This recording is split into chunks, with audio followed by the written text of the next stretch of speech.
Ay, nambubuli ka ha. Sino? Hmm. Hmm.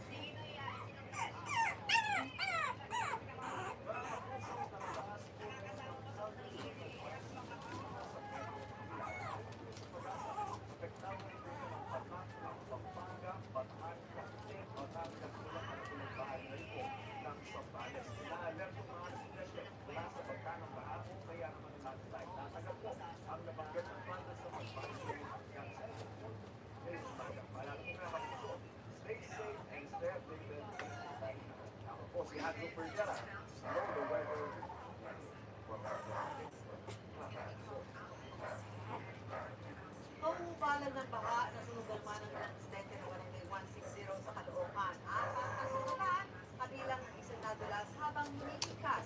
May unang balita, si James at Steve. Ganito malaking apoy at tumupok sa mga patigid na bahay sa Libis Paisa sa barangay 160 Caloocan City. Pasado hating gabi kanina, itinaas ng Pure Fire Protection ay kalawang alarma. Nasa labing isang fire truck nilang rumisponde, bukod pa sa 26 na fire volunteer group. Ang ibang bumbero pumeso sa bubong ng mga kalapit na bahay para malapit ang mga pagbuhan ng tubig.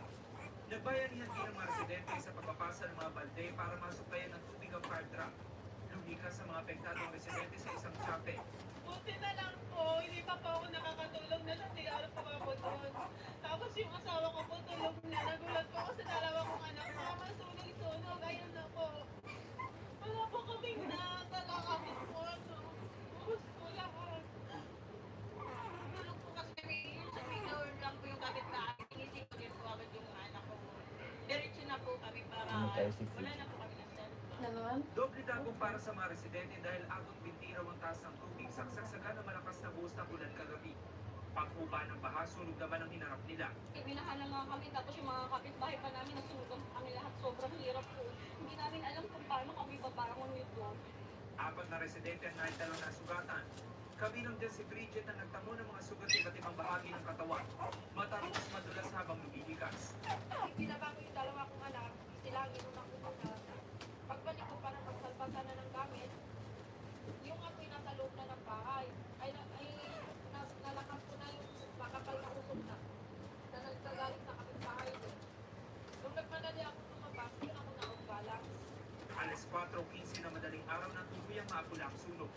Ayon sa BFP, 20 bahay ang natupok at nasa 40 pamilyang apektado. Kanina, na baka po sila. Kaya yung mga tao, buwan pa, dito, nag-rebuild pa ng mga gamit. Kaya isa yun sa mga naka-ban sa amin, nakapahirap sa amin sa access. Maraming gamit sa daan, dikit-dikit po ang bahay. Ito po sa mixed materials po yung gamit sa bahay or on wood yung gamit. Isa sa mga tinitingnan ng BFP na posibleng sanhi ng apoy, problema sa electrical wiring. Binaha po sila mga malamang, nagkaroon po ng short circuit sa mga outlet nila. Kasi hanggang by one doon po baka kanina. Nananawagan ng tulong mga residenteng nasunugan. Baka pwede niyo po kaming tulungan. Sana po kung sino nang namin, matulungan kami na makatayo, makabangon. Ako po nakikiusap sa inyo, sana po bigyan niyo po.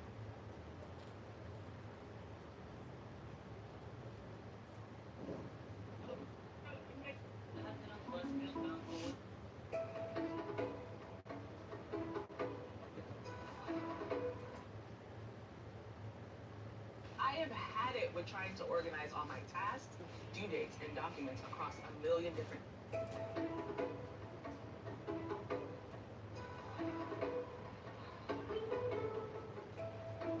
This is an ordinary Japanese home. But every day, it produces something extraordinary.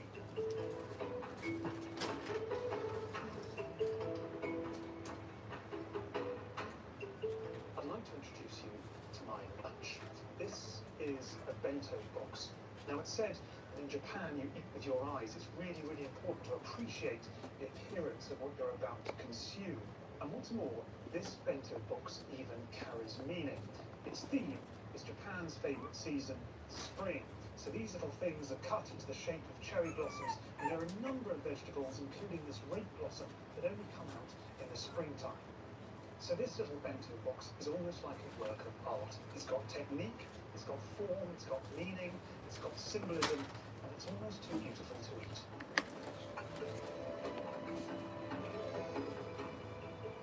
In Japan, much of domestic life is informed by aesthetics. The home itself can be a work of the imagination.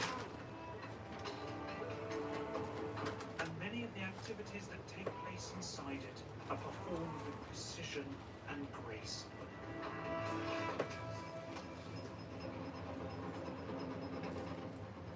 The modern world was thought to have destroyed the ancient Japanese art of life. But beauty still abounds. As artists reinvent these old traditions for a new era. But the Japanese house has also influenced the West. May baglibot It talaga helped create nung time modern last year. architecture as we know it, Naglang tayo. and transformed how many of us live today.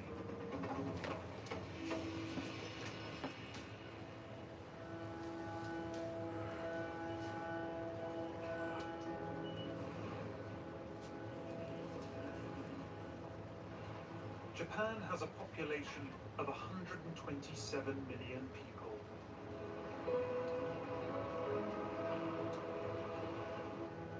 It is one of the most densely inhabited places in the world. And the vast majority of people live in endless cities, in small flats.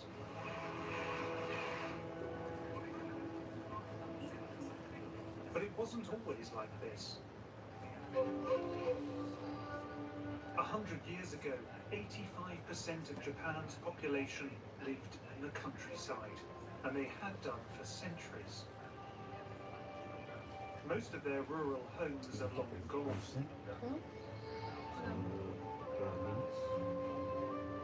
But a few remain. Study accelerated nung endon out.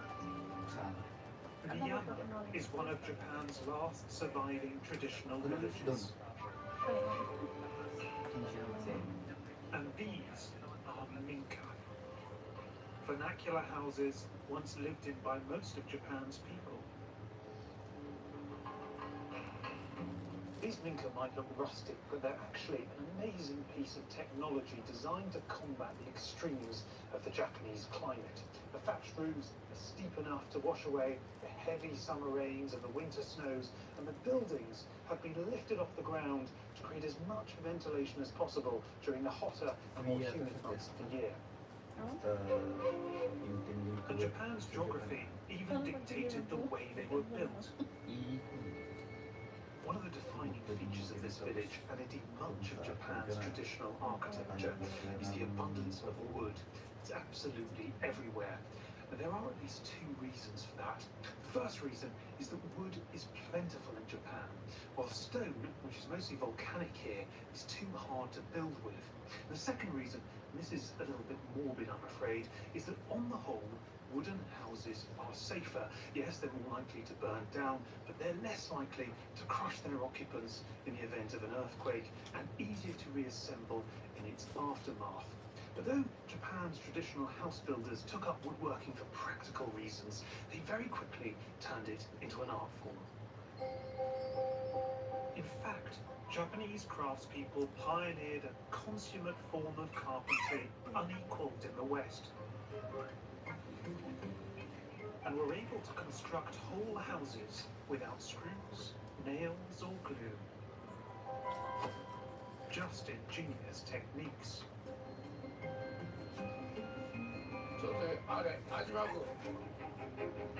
These techniques are still in use today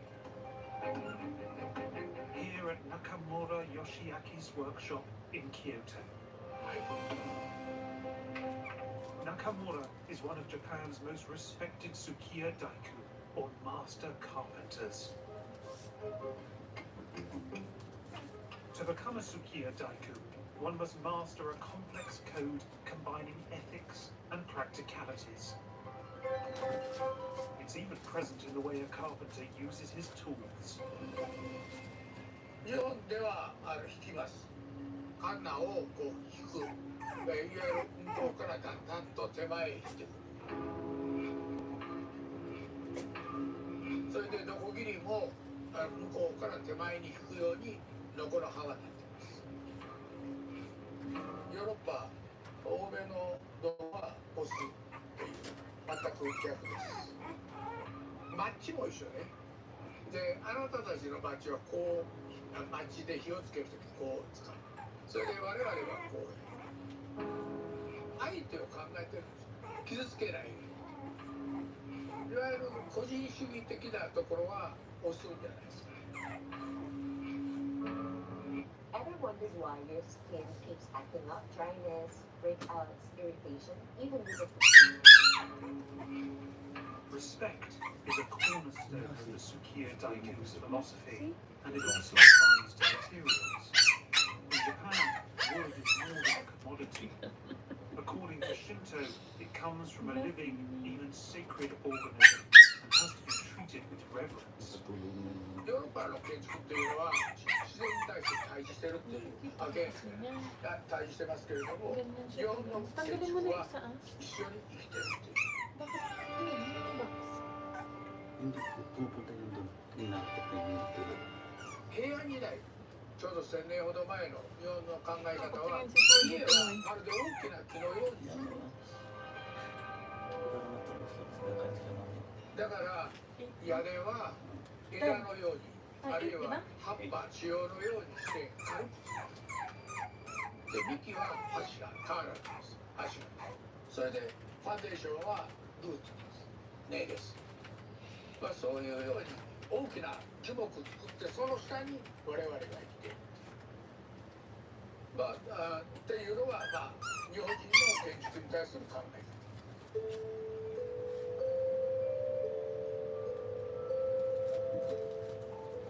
Nakamura and his carpenters teach this philosophy to the younger generations. Each apprentice trains for 5 years. Through often menial tasks, they learn the correct attitude and techniques.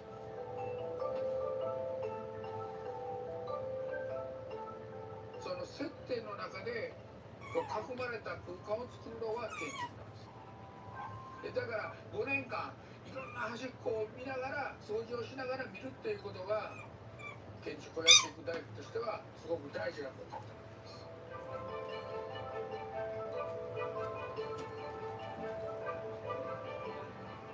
In Japan, people talk a lot about the spirit of the shokunin, the spirit of the craftsman or artisan, and that spirit is abundantly clear here in Mr. Nakamura's workshop. The men are working with such precision and focus. They are measuring and remeasuring and remeasuring again to get everything just right. And perhaps most surprisingly of all, they're working in almost total silence. There's no chit-chat. There are no jokes. There is unbelievable concentration on the work at hand. And I get a real sense here of a deference, of a pride in belonging to a grand old tradition of carpentry and house building that goes back way into the Japanese past.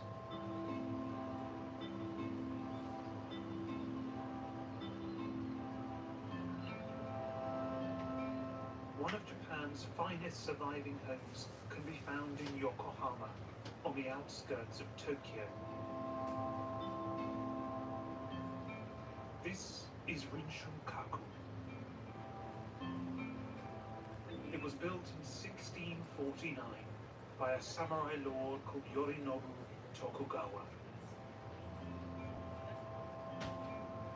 The owner's main residence was a fortified castle filled with armaments, but when he wasn't working, he'd come here to his fantasy home. This was his refuge, a place for contemplation and aesthetic reflection. But looking at it today, you know what I find most striking about it is its modesty. At exactly the same time, European rulers were building these vast Baroque palaces, and this, by contrast, is so humble. In fact, the only outward sign of extravagance is the second story, which was almost unheard of in Japan at the time. It's clear where this house got its inspiration. The low eaves, the wood, the way it's raised up from the ground. It refers back to the Minka of Japan's rural past, refined and elaborated. But the real beauty lies inside.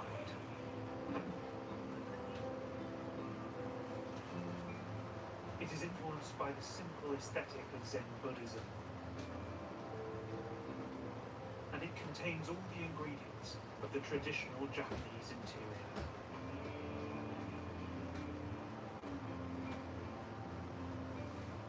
The rooms are open plan and free from clutter. The exterior walls are shoji screens whose paper surfaces infuse the home with soft, otherworldly light. The floors are tatami, rice straw mats that dictate the size and proportions of every room. But the most important feature of this house is almost invisible. It is a unique Japanese concept known as ma. Ma is of fundamental importance to Japanese aesthetics and its way of life.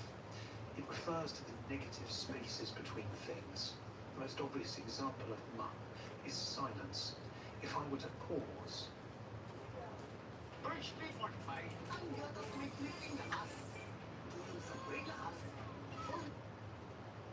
midway through the sentence, we might find it unsettling, but in Japanese thought, that gap, that interval, is just as full and just as full of meaning as the words that surround it. Now, ma appears in many Japanese art forms. It appears in painting, in calligraphy, in drama, and in martial arts, but it's also present in Japanese homes, and Rinshinkaku is full of it. Oh, 7,000. Saan?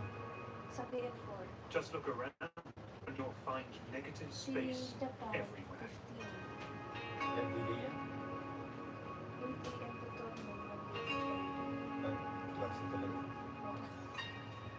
Wala bang panghapon? Rinshinkaku's floor plan is endlessly flexible. Start mo.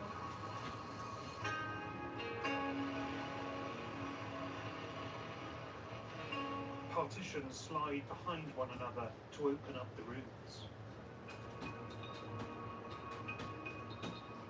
Even the outside walls are movable. Ay, mukhang ito yung mga nagpapadala sila ng work. The effect is one Ito nga yung mga continuous isasend space, nila for and work. it extends even to the Pwede pa outdoors. ako magkanta.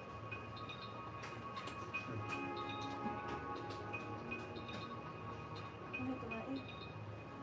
Light, functional, Ay, oo. versatile, Rinshinkaku is a lesson in domestic design.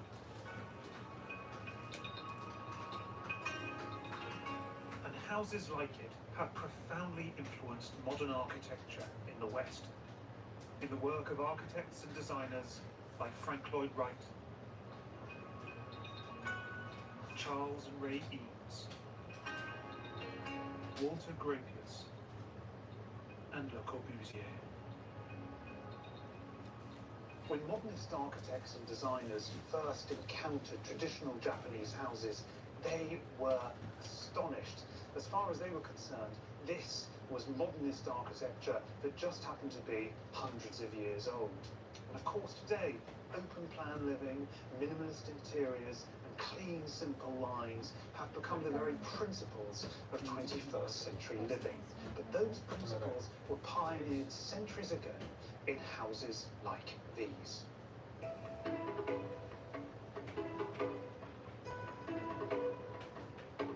Amid all this minimalism, one place in the Japanese home was reserved for extravagance and was dedicated to decoration. It was known as the tokonoma. It might look like an empty recess, but this alcove was once the heart of the Japanese home. The owner of the property would sit here and was therefore framed by his tokonoma. But his tokonoma would also be the stage set for some carefully selected objects. How many months? 150 hours. The tokonoma would include a scroll, often with calligraphy.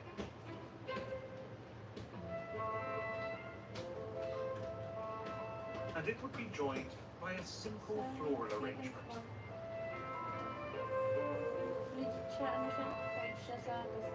Which had to be just so. Because this was an art form in its own right. Ikebana.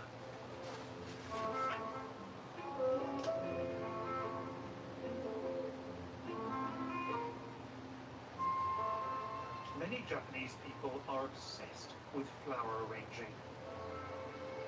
Because Ikebana is not only a hobby, but a highly personal form of expression. もうこれをやりだすともう何時間でも集中できますよね。そう表現できるんですね。自分が気分が悪くても辛くてももう鼻を出す人までハッピーになるんです。不思議ですねこれ。 Anak kasi masyadong natutunan ko kung 小さい頃に祖母がちょっと生け花やってまして、それを見たのがきっかけで私もやりたいと思って。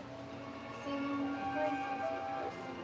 popular art form of domestic life, there are over 1,000 Ikebana schools in Japan today. But its origins lie in religion.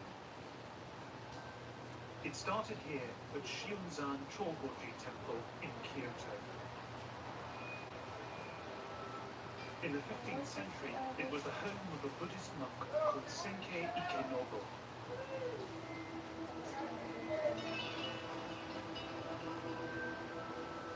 Ikenobu was responsible for arranging offerings to the Buddha.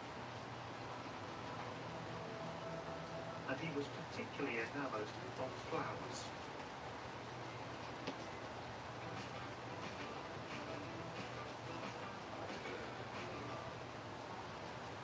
Journaling is a brilliant way to tackle the blank page, active our creativity, develop. On the 25th of February 1462, Senkei Ikenobu made a very special flower arrangement. It was a complex freestanding construction of about a dozen different flowers in a golden vase, and it was replete with symbolism. Now apparently it caused something of a stir. In fact, people of Kyoto flocked to the temple simply in order to get a look at it. We don't know exactly what the flowers look like, but Senkei Ikenobu did leave us some clues. This is a really quite special document. It's a 5-meter scroll. It dates back to the 1480s, 1490s. For years it was locked away and hidden away from the sight. Its contents were known as the secret transmissions of the past and from one master to the next. Even today, no one's entirely sure its exact meaning. This part of the scroll seems to be the sequence of the very earliest Ikebana creations. They are, of course, beautiful drawings and perfectly preserved. But what's so fascinating is the text around them reveals how each one of these arrangements served a different function and captured the different moments in people's lives. So this one on the left is called a farewell flower. It's an arrangement you make when you're saying goodbye to a family member or a friend or a colleague. And this one on the right is pretty much the opposite. It's called a waiting flower. And it's something you make when you're waiting for a loved one to return. And this final arrangement, this was made to celebrate a young person becoming a monk. There's still much to be learned from this document, but I think it makes clear that Ikebana was not simply flower arranging. It was a subtle and elusive medium It was all about expressing the joys and the hardships of life.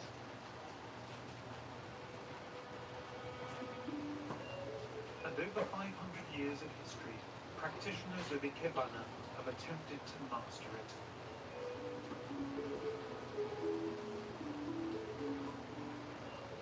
This is Manabu Noda.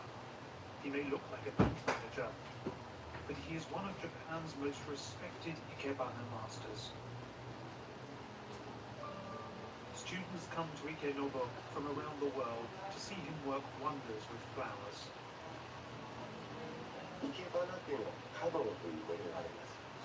花の道というんですが、道というのは終わりがない。ですから私があと何年生け花を受けるとしてもですね、完璧、パーフェクトにはなり得ないんですね。生け花の場合はもちろん美しい作品、アレンジメントを作るんですけども、その仕上がったアレンジメントの出来栄え以上にお花を生けてる時間、その時間っていうのが一番重要。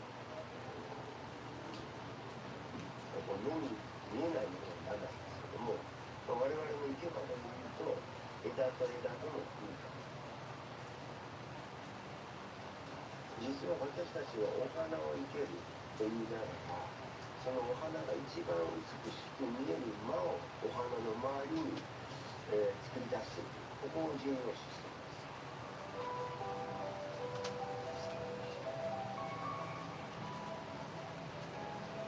季節というものは移り変わっていきます。常に変わっていくということが日本の文化の中で大切にされていることですので、それを花を生けることを通して人間も同じである。生きているということは常に移り変わっていく、変化していく。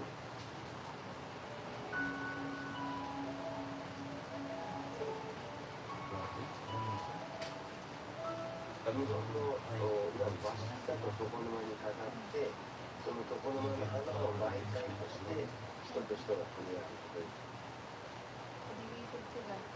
その生けた花を通して見る人と生けた人の、コミュニケーション、触れ合いになるんですね。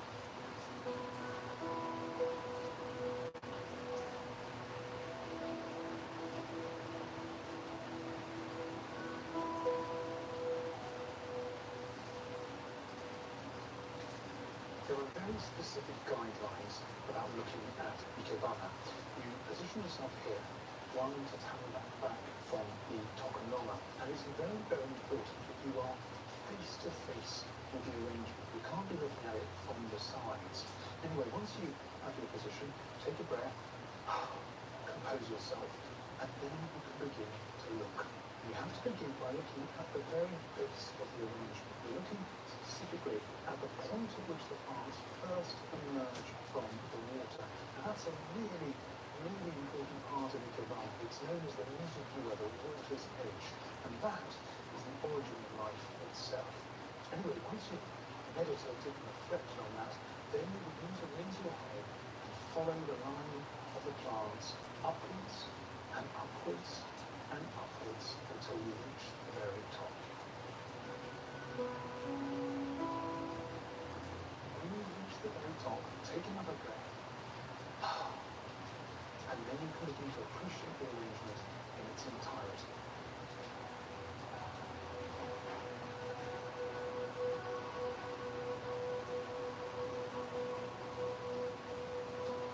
It consists of 3 plants: Japanese iris,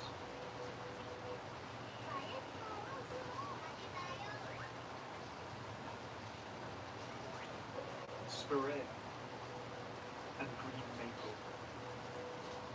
They've been chosen because of the season, reflecting a specific moment when late spring turns into early summer. The composition of this piece is absolutely fantastic. It's all about visual harmony. So there's harmony between the different colours, between the purples and the whites and the greens. There's harmony between straight lines and curves. And of course, there's also harmony between positive space and negative space, between the flowers and the mud that exists between them. This is known as a shuka arrangement. Now, shuka in Japanese means living flower. This one really does chart a life story of a flower. You see how at the beginning it emerges from the ground and shoots upwards, but then gets affected and bent by the elements, by the wind and the rain, but it continues its journey nonetheless. So there is a real sense of a life story taking place here, and I love this allusion to different stages in life. So two of the houses are blooming beautifully, but another one is still in bud. And in some ways that's even more important, because that is about the future, that is about hope for the future. I never thought I'd say this, but it really is quite moving to look at this arrangement, because while on the surface it is all about the life story for the people plants, it's impossible not to reflect on our own life too. The journeys we have to make, the hardships we have to endure, and of course, the transience of life itself. Who would have thought that a group of flowers could contain so much meaning? But Ikebana is not simply floristry, it is a domestic art form full of style and symbolism. And it's not alone. In the traditional Japanese tokonoma, Ikebana is accompanied by a hanging scroll. This often contains another of Japan's great ancient art forms, calligraphy, or shodo.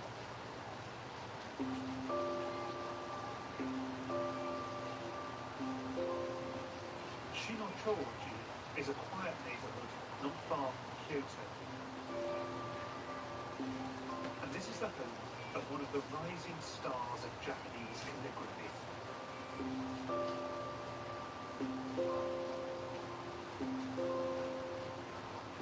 Every day, Tomoko Kawao practices for 3 or 4 hours, copying great works by history's shodo masters.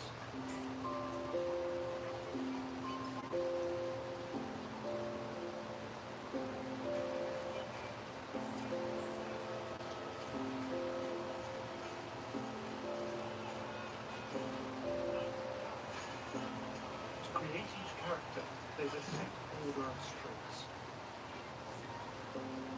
a pattern that hasn't changed for millennia. 2000年前の同じ文字を私たちは同じように書くことができる。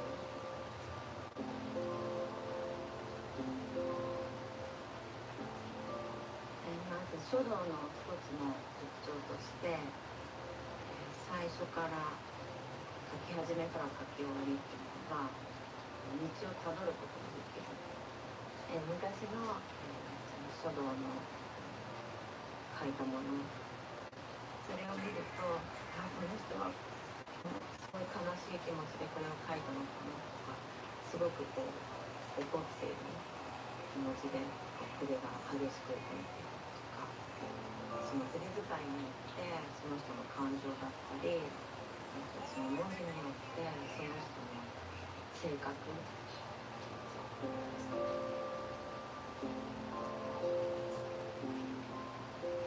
現代の日本で書道っていうのはとっても貴重な存在だと思います。150年前にはみんながこう筆を持って書いていた時代があるんですけど、スマートフォンだったりタブレットだったり全部デジタルで全て手で文字を書くっていうことがすごく貴重になってきて、その先人の人たちが作ってきたものをまず学んで線を鍛える、形を鍛える、それから自分のスタイルを作っていきたいと思っています。Tomoko is best known for her monumental works of calligraphy, and it is captivating to watch her make them.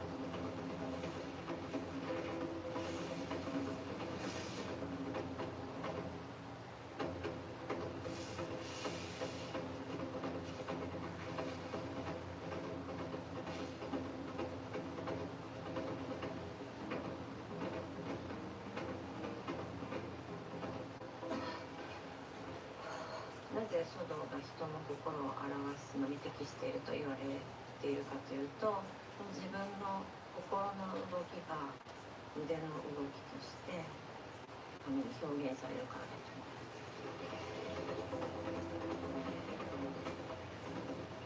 だから心がそこにあるように見えるから。Switch to relax mode. Try C2 Cool Blends and banana, peach, and blue freeze mother.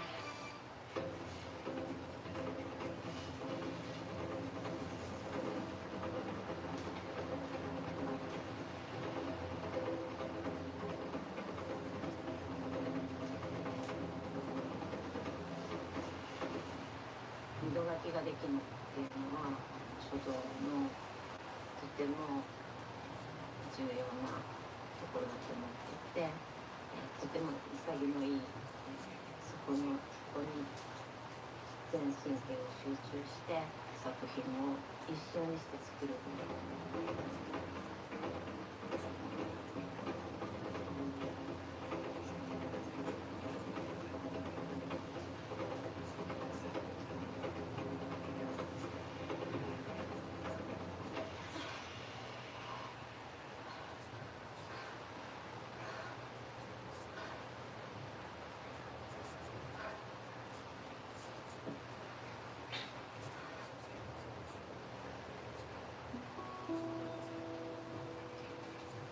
Tomoko's painting reads shu ha ri, a traditional phrase which describes the stages of mastering a form: to learn, to break away, and finally to transcend. This is such a dynamic image. It reminds me of a Jackson Pollock or a Franz Heine. I love the variety of marks in it. There are these big long swipes that are 3 or 4 feet long. There are spatters, and there are paint trails, and there are these droplets that seem to explode into a spray. And over there's a huge puddle of ink that hasn't even dried yet. It's amazingly exciting to look at. This isn't simply about the image, it's about the action that produces the image. This is an art of the body. It's about discipline, about control, about movement. Calligraphy, of course, is an ancient art form, but in this room and on this paper, it couldn't be more alive.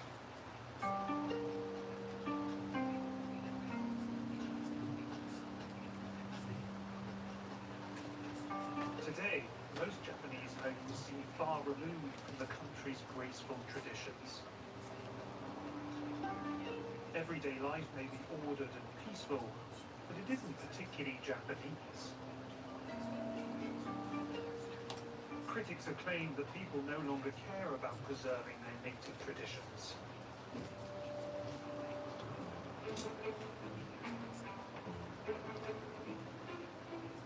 Here, at least in Kyoto, there are signs that one of Japan's everyday art forms is still being embraced. The kimono, Japan's national costume. But these people aren't locals.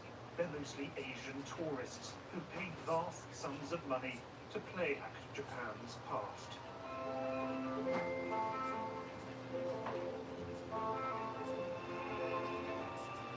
Over the past century, Japan has had to negotiate a tricky path. How to keep its heritage alive and relevant amidst the perpetual change of modern life.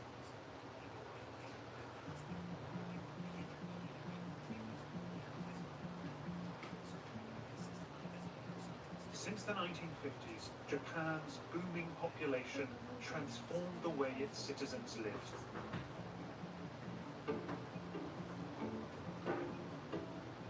It produced vast, sprawling cities across the country, most of them formed without any planning to speak of. Much much as we like to valorize the art of the Japanese home, Japan's rapid urbanization in the 20th century has made domestic life extremely challenging. In Tokyo, more than 6,000 people inhabit every square kilometre, and this has led to homes becoming smaller precisely as they become more expensive. Barely a month goes by without a story appearing in the press about young Tokyo workers living in apartments that are much larger than coffins.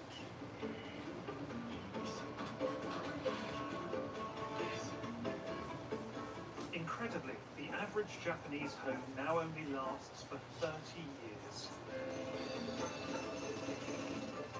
Inheritance tax is so high that it's often cheaper to bulldoze the family home and start again.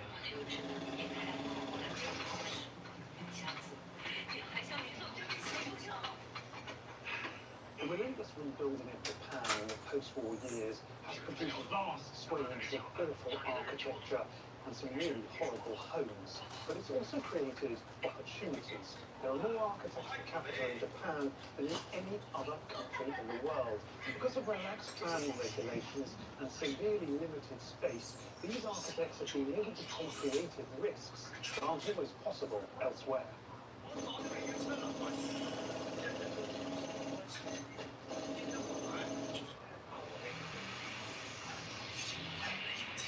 And the humble home has become the ground zero of experimentation.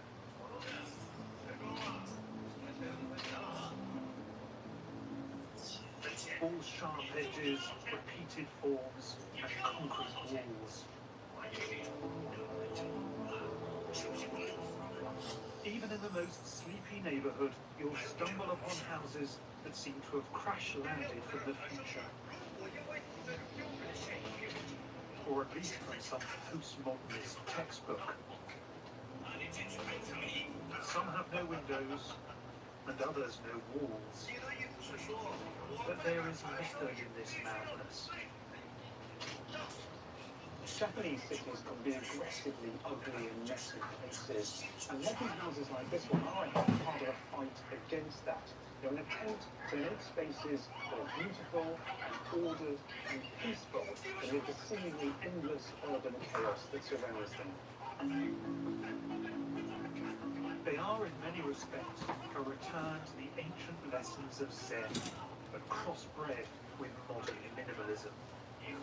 In fact, what we might call Zenimalism has become a trademark of Japan's most famous architects, like Tadao Ando, Toyo Ito, and Kengo Kuma. They have established Zenimalism as a major national style of architecture and exported it to the rich and famous around the world.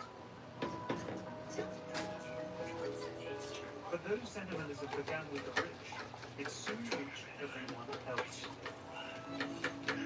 A number of companies began to commercialize the new aesthetic, packaging Japanese minimalism for the mass market. And the most successful of them all was Muji. Since 1980, Muji has been turning Zen into a commodity. This high street nirvana proved exceptionally successful. The company is now worth more than $2 billion and has nearly 700 stores around the world. Its famous name is an abbreviation of Mujirushi, which means no brand. Yet image is what Muji is all about. Its shops are decorated like luxury spas. Pointless appliances are deceptively functional. And products have clean lines and plain colours. The whole thing seems modern and international. But there are nods everywhere to ancient Japanese aesthetics. This is a revealing example of the Muji aesthetic, a bag of stones. and there's nothing fancy about it. The stones themselves are perfectly unremarkable. The packaging is almost comically restrained. No logo, no poetic description, just stone, written in Japanese, and then of course underneath in English. But at first it seems like such a simple product. It is in fact full of references. It taps into these great old Japanese ideas about the mysteries of nature, about the modesty and imperfection. And of course, when you arrange these stones in a bowl in your home, you will continue to go all the way back to the great Zen rock gardens of the past.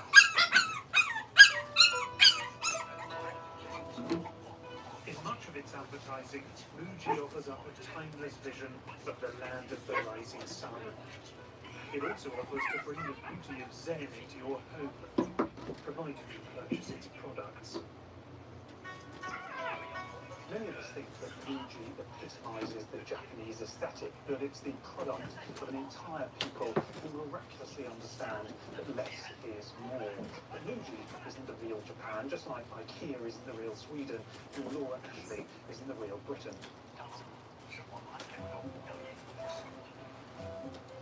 The real Japan is anything but Zen.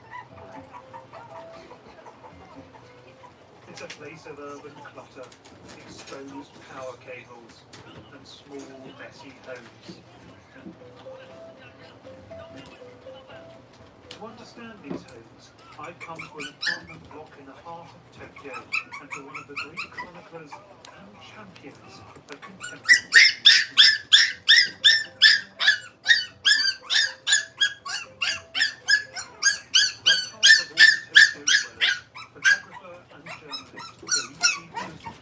Lives in a single-person apartment, where one space is used for several different functions: living, working,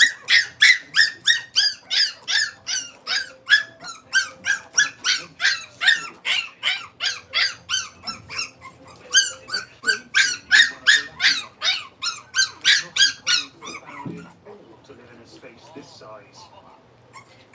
It's a long way from the fantasy adverts at Muji.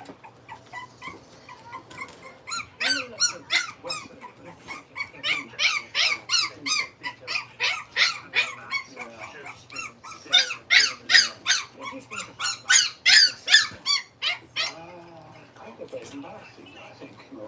Just because we think of British lifestyle, it's like a don't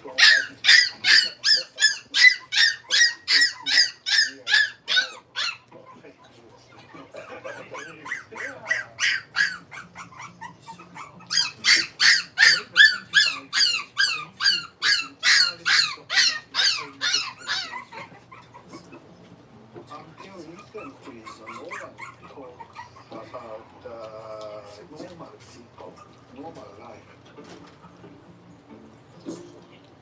In Tokyo today, the average size of an apartment is 60 square meters, the equivalent of 36 tatami mats.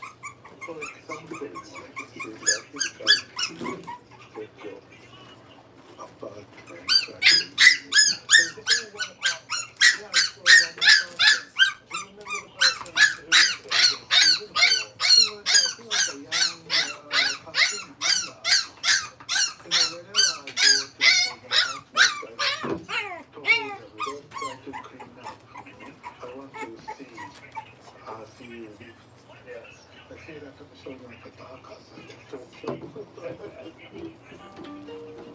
In his seminal 1993 book, Tokyo, A Certain Style, Koichi photographed portraits of 100 people, not by capturing their faces, but their flats.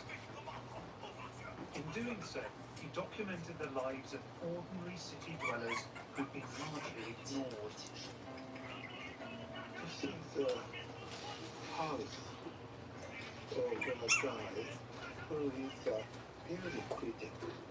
You go into a small pub and there's a old Japanese style house. Really cheap. Wow, look at that. He needs some more shelves, doesn't he? I know. Shelf is already full, no? Yeah. So he has to just buy new CDs all the time. But what's going to happen when he needs like this one near the bottom?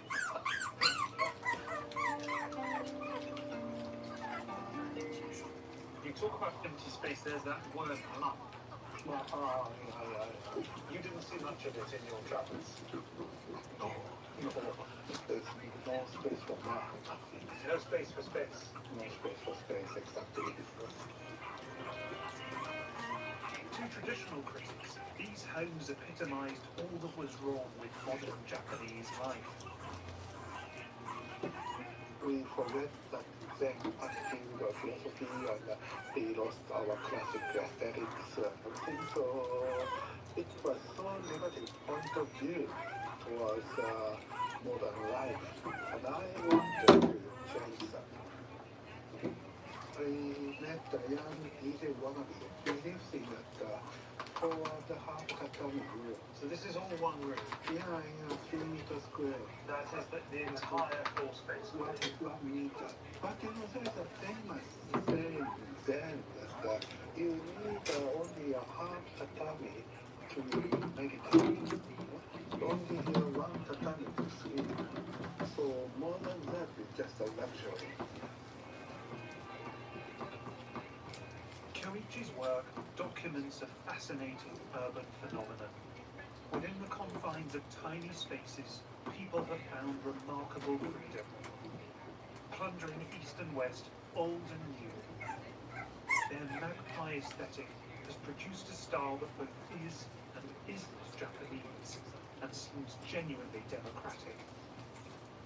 I mean, going into rich people's place is not interesting at all, because it's same. It's not the lifestyle, it's a decorator's lifestyle, or architect's lifestyle. Because minimalism is to hide your personality. So I'm really into going to poor kids' apartments, because that shows their lifestyle. There's no clothing, so you see the wall, you see what they are wearing.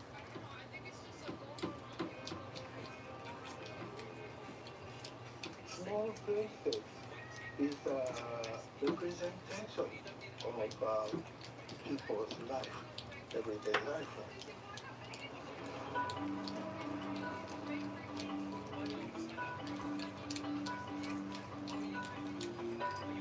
In the course of my journey, I've discovered different types of Japanese home. Traditional and modern, minimalist and maximalist. But in a remote, mountainous part of Nagano, one artist is building houses like no one else. His name is Terunobu Fujimori. Fujimori isn't a conventional architect. In fact, he only started designing buildings in his 40s, and he runs his practice, if we can call it a practice, like few others. For years, many of his projects were completed not by professionals, but by a gaggle of friends, including a novelist, a sake brewer, a publisher, and a priest. Now, it might sound like the start of a bad joke, but the results, when they came, were spectacular.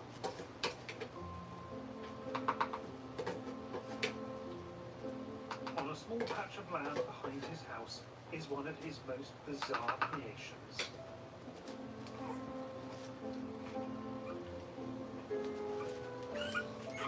This is the Flying Mudboat House. One of Fujimori's fantastical tea houses. Wow! So cozy. Yeah. Oh. This is great. Have a cup of tea. Yeah. This ball is my favorite. This is your favorite. Yeah. I get your favorite. Yeah. Oh, thank you very much.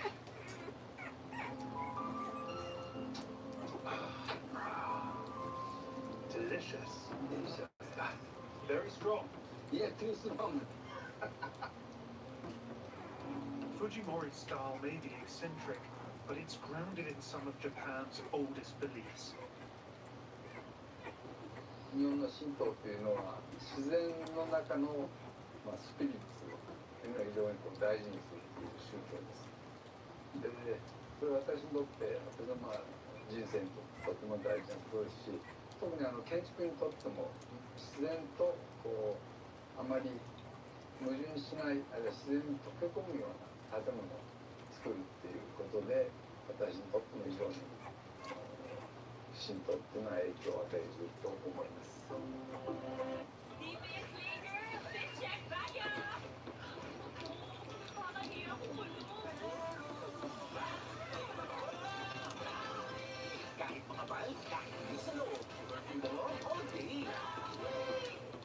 To get your one-year subscription, click the link in the description, download and install Trading View Desktop, log into your account, and that's it. Your subscription will activate automatically. Yes, we know. It's amazing. You're saving $2,400 a year, and there are no hidden conditions. Just remember, this offer is only for the desktop version, so don't miss out. Thank you for being with us. Happy birthday, Trading View.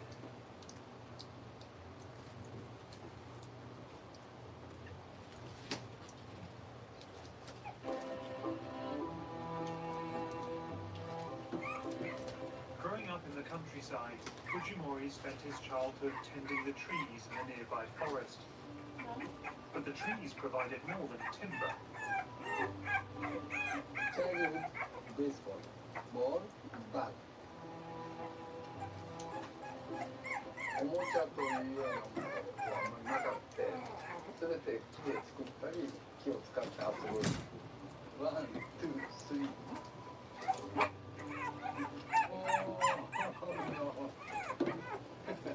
When Fujimori grew up, he didn't become an architect, but an eminent architectural historian.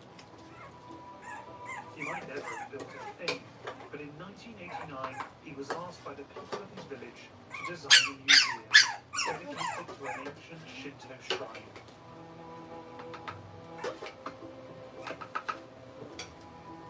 それを現代の建築としてどう表現するかっていうのが一番の難題です。どの時代にどこにもないっていうそういうスタイルを求めて。Inspired by the region's natural surroundings, Fujimori wanted to channel Japan's prehistoric past. 材料だけでもできると自然の素材を使う、それをコンクリートのようにかける、そういうちょっと不思議なスタイルを作ったわけです。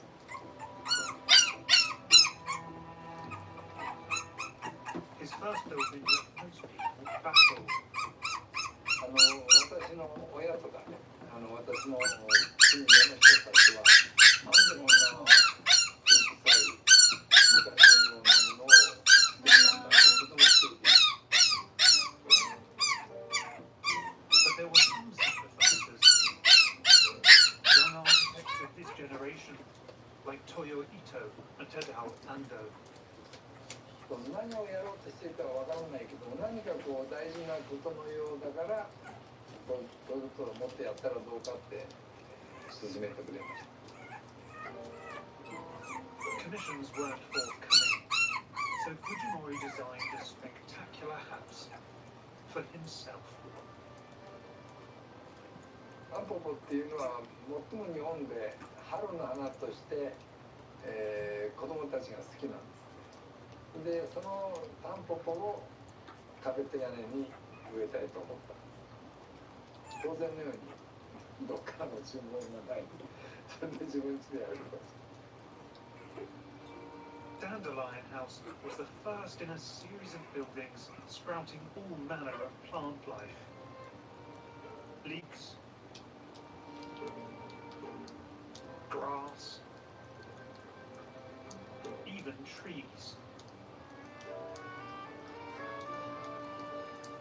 With these buildings, Fujimori hoped to bring nature back into Japanese homes.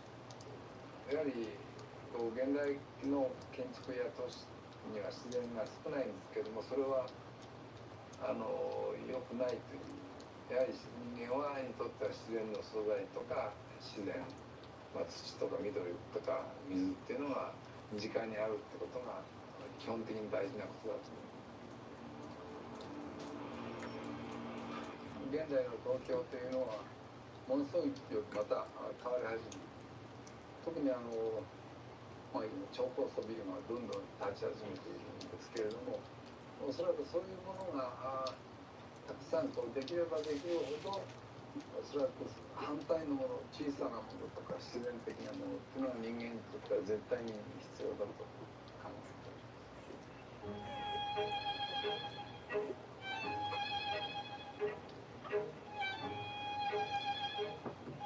But Fujimori has created a high rise of his own. Though it looks like it was dreamed up by Lewis Carroll or Studio Ghibli. This is the Too High Tea House. Only 2.2 meters wide, this is a house on a truly human scale.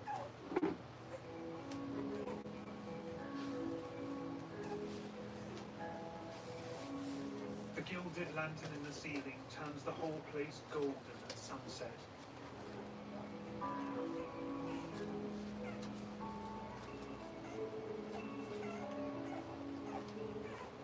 And the window overlooks his beloved hometown and his first work of architecture.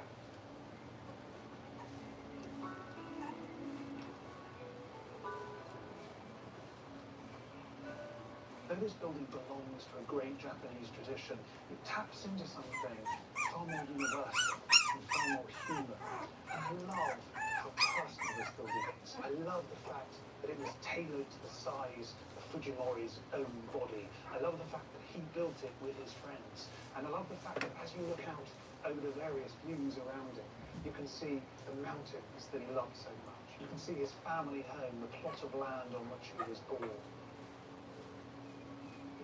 Though this building is small, it encapsulates so much of Fujimori's life. Climbing up here and crawling inside was like a return to childhood. It was like a regression to the room. And I think Fujimori is reminding us that for all of our talk of houses and apartments and palaces, for all of our talk of modernism and minimalism, and for all those aspirations we have about additional bedrooms and ensuite bathrooms, that ultimately and originally, a home is a place of shelter. It's about making a safe haven to call one's own.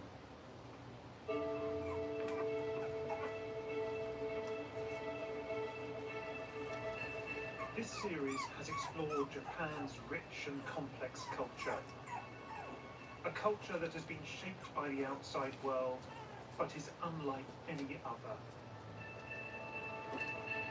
In the process, I've seen exceptional works of art, from its old masterpieces to its modern installations, its tranquil gardens to its exuberant art forms.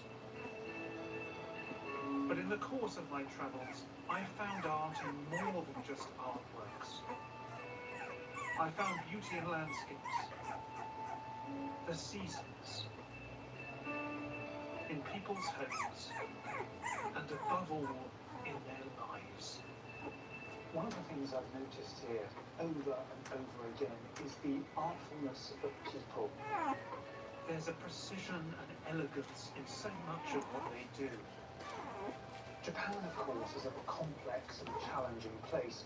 Not all of it is beautiful, but it does seem to me to be a culture that has for centuries cared profoundly about detail, about getting the little things right.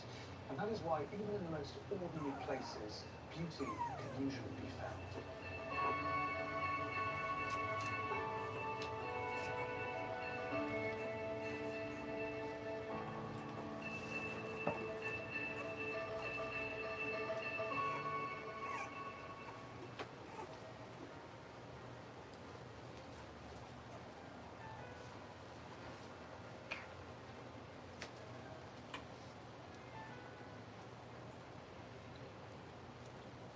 Si Sushi kapag busog siya, tinitignan na.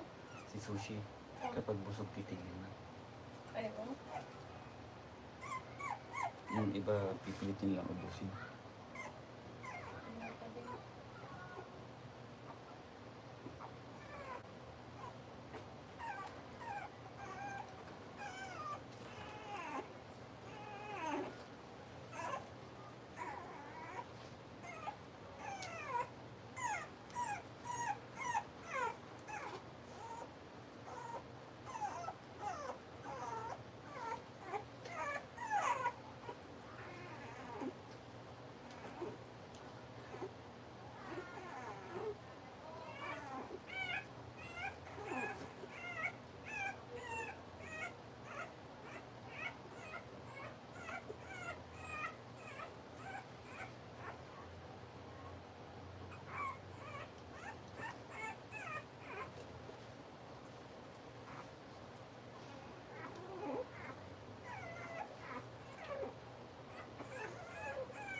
around the world come to visit this small island.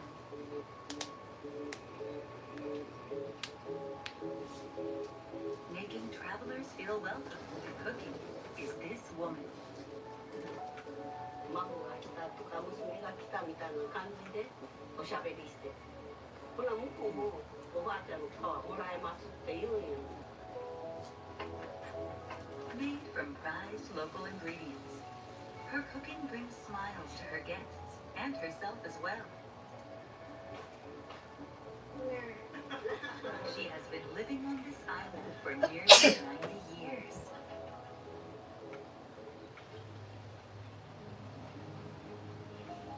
Let's follow her story by looking through the kitchen window.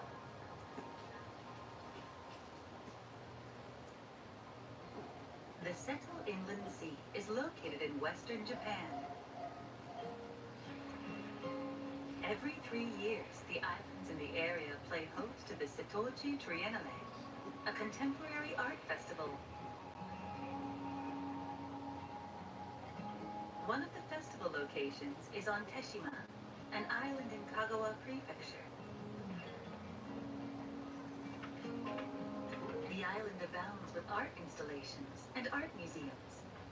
A tour of the island will open your eyes to the splendor of art.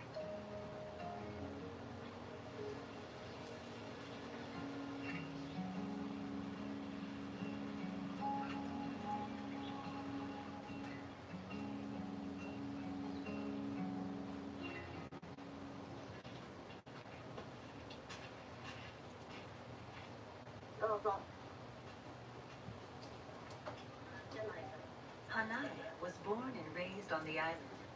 She is 89 years old.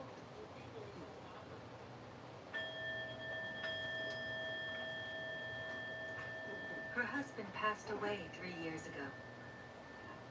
Today she lives alone. 寂しいですか？全然。だって寂しいような漫画ないね。は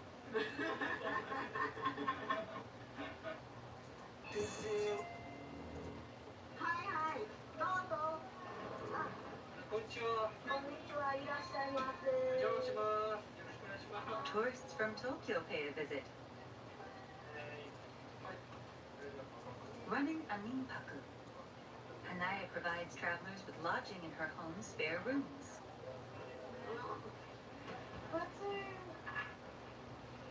なんかおばあちゃん家来たみたいでめっちゃ落ち着きます。はい、どちらも落ち着いてます。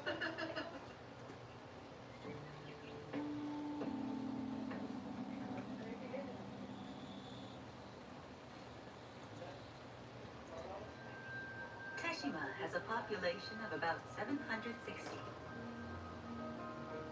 It is so tranquil that there is no need for traffic lights.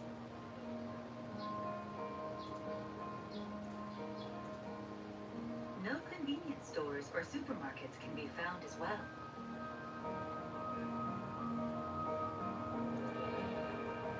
Many of the residents maintain their own vegetable gardens.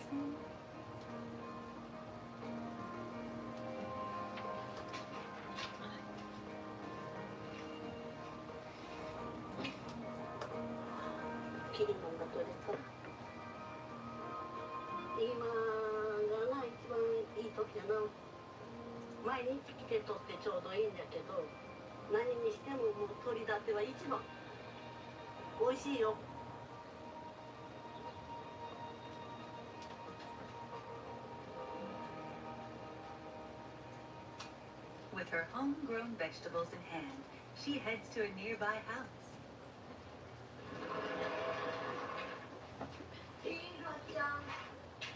ようけとったで。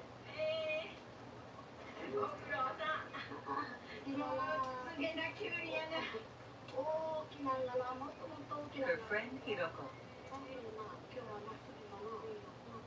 Together they make bento lunches for the tourists.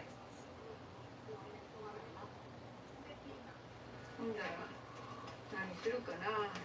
ナスとピーマンがあるから、揚げ浸しにでもするか。そうやな。The bento menu is determined by the day's available ingredients. Nearly everything is produce of the island. 手島のもので作るお弁当を見たくて、手島に来て食べれないで帰る人とか、美味しいものがあるのになと思って、おばちゃんとしようか言って。大体な、手島から野菜を食ったら美味しいって言うよ。これ半分で大きいか。3分の1。3分の1。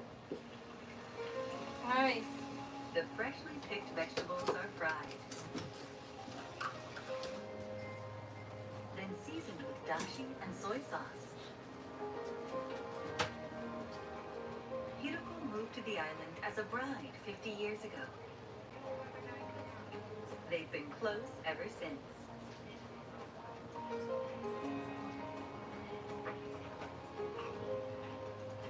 辛いわ。辛いやろ。けど美味しいのに麺が美味しいけどご飯が出ないと。まあ出してあげようか。できたできた。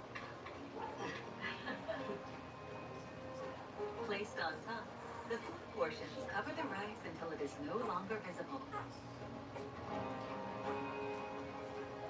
Island-grown vegetables. Local fish. A Teshima bento is ready for serving.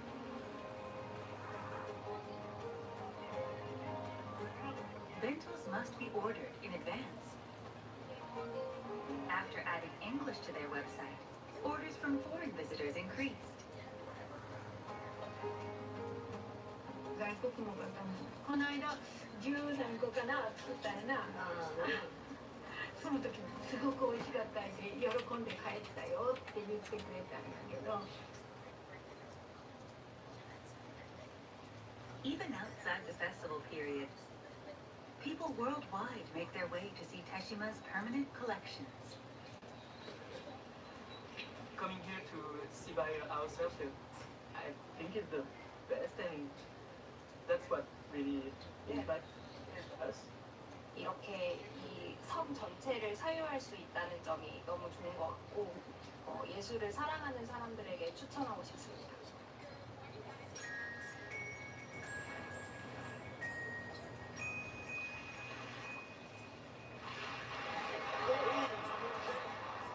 However, the island experienced an unforgettable injustice. For nearly 10 years, starting around 1980, Teshima was used as a dumping ground for close to 900,000 tons of industrial waste.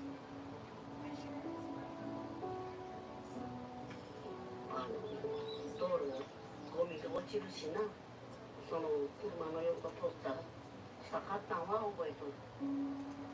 Teshima became known as the Garbage Island.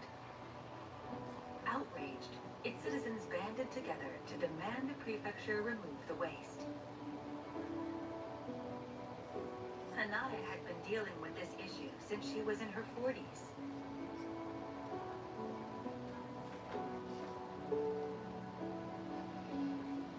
The last of the waste was removed in 2019. The islanders' struggle was long, taking over 40 years.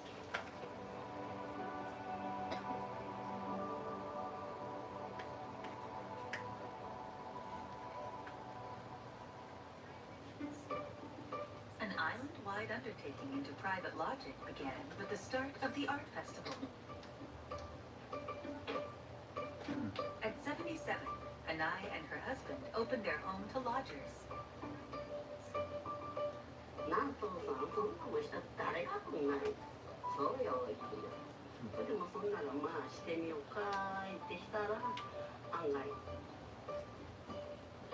To date, more than 1,000 guests from around the world have stayed in her home.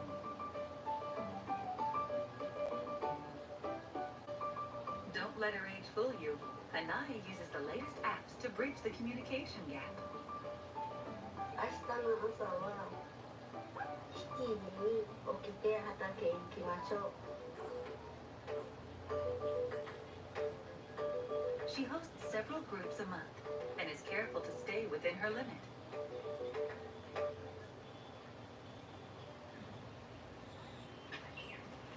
The start of the art festival brings another happy occurrence.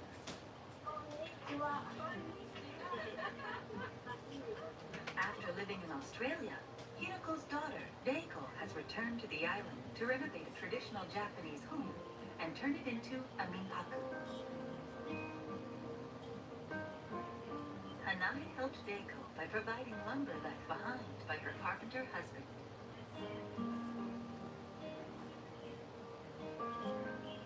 私が今な帰ってこれて宿ができよんもアートの分野なそうよ、ゴミの島やって呼ばれてそのままやったらなこうちっちゃくなって暗くなって風評被害でなんちゃ美味しいもんも作れんでやった島がそやから手島の地産地消のもんで喜んで帰ってほしいなしかももないおばさんの力やけど会える人にいっぱい会えてそうな、だから喜んでくれてアートがなかったらな、こんなことないわ、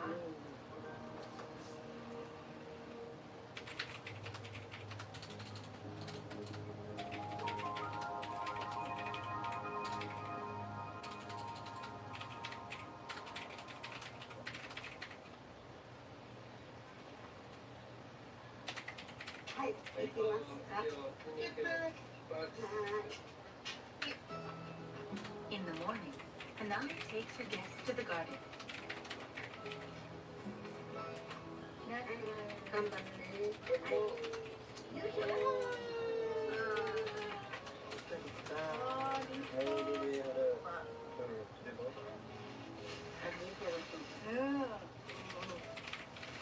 だからいいのなかなかこういう経験ないから嬉しいです。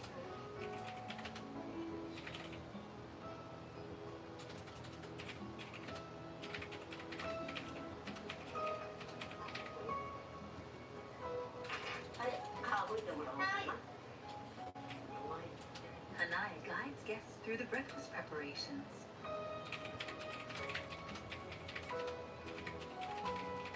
一緒に朝するというのがな一番いいと思ってる。だからお客さんも自分が作った